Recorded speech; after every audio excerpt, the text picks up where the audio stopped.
One of the first things I feel like I have to do when I'm writing a story is isolate the main character so that he can't just get help from outside. The story of someone calling the police for help when they're in danger is not that exciting, right?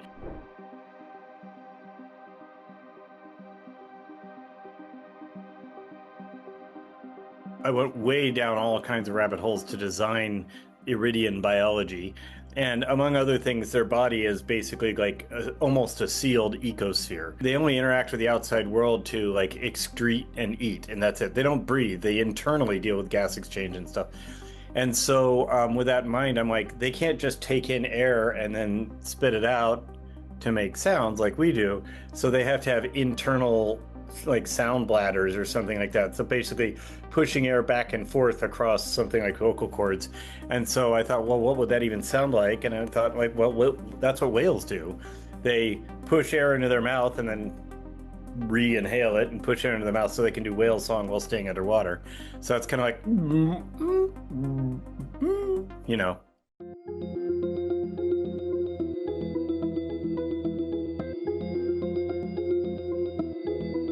Well, I started off with a real exoplanet that I chose, which has since been proven to not exist, but let's get past that.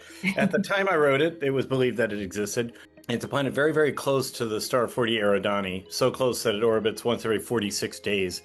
I mean, so it's considerably closer to its star than Mercury is to ours. So I was like, well, that's where I want a whole active biosphere to exist. So, and it needs liquid water. So how can something be that close to a star and have liquid water? And my answer was, well, it'll be really hot, but it'll also have a tremendous air pressure.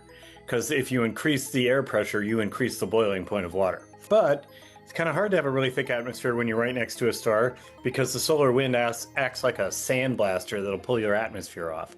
So I said, like, there's two ways to fight that. One is to have really heavy molecules in your atmosphere. That's why Venus, which is pretty close to the sun, has like a 90 atmospheres of pressure at the surface because it's mostly carbon dioxide, which is a really heavy molecule. I decided ammonia for Erid. Ammonia is going to be what its atmosphere is mostly made of because we see that all over the place in our own solar system, in like Neptune and Uranus. Whatever. We see it in gas giants all the time. So I'm like, okay, so you've got like 29 atmospheres of ammonia plus, it's really hot. It's like 200 degrees Celsius. And also to protect it, you need a really fast rotational rate, which gives you a really strong magnetic field, which helps deflect it around the solar radiation, all that.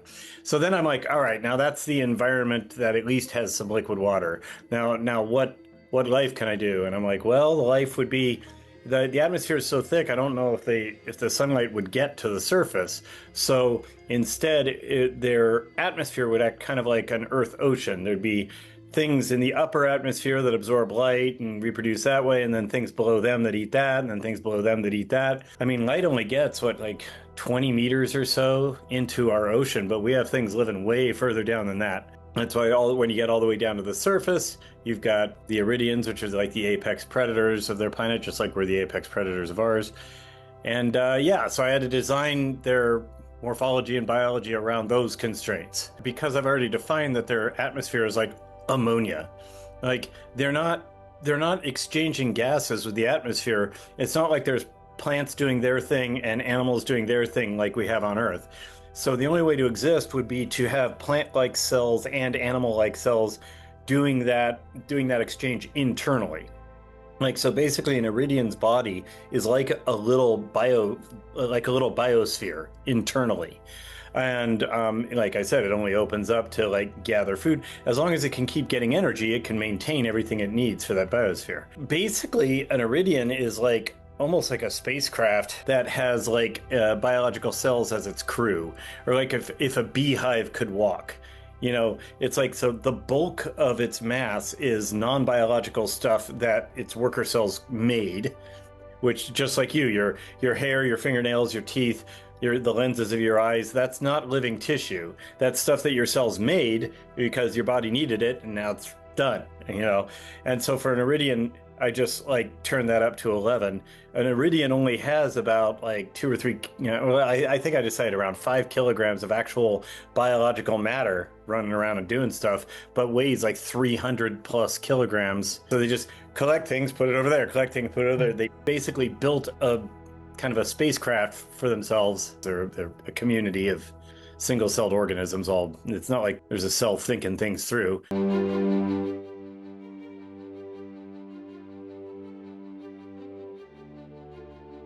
It was amazing. The puppeteers did such an incredible job. I mean, we've been hitting it pretty hard in the marketing effort, but a lot of people still don't realize that that's not just CGI. That dude was there in the scene when we were shooting it. There's, I think, well over 1,000 VFX shots, or maybe even 2,000. I forget. I don't know the number. But to like digitally remove the sticks from the puppeteers and digitally remove the puppeteers who were, occasionally, they were all dressed like ninjas. We called them the Rocketeers. It was good fun. And then also, there were a few different versions of Rocky. One of them was made to be fully posed and moved around by the puppeteers. Others had like motors inside to do things. This was for cases where we had to put the puppet in positions where there was just no way to get the puppeteers where it needed to go. And so those motors were things that the creature shop designers had sourced from like Samsung in Korea, had made these new like servos that were like super thin and super powerful and weren't even available yet. But they just asked nicely if they could buy some. There was a lot of work went into it. And that version of Rocky, it is really heavy because it's got all these motors and stuff like that inside. And so it had like a thick cable coming out the top that also had to be digitally removed. And,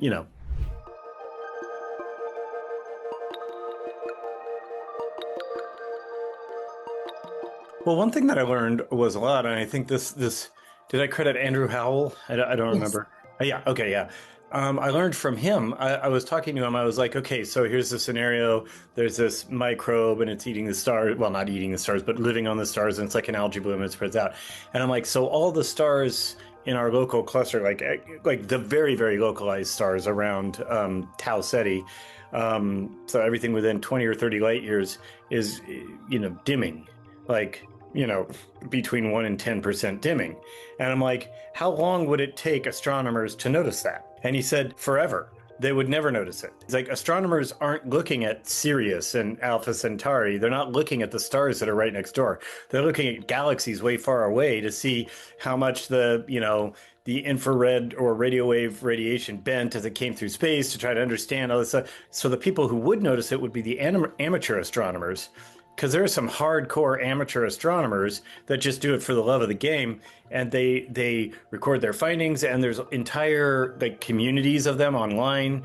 They say, oh, here's this, here's that, and they share all their information in a standardized format. So it's like that amateur astronomer network that notices like, oh, there was an unusually large solar flare on Sirius the other day, because the professional astronomers they don't give a crap about Sirius. It's like way too close.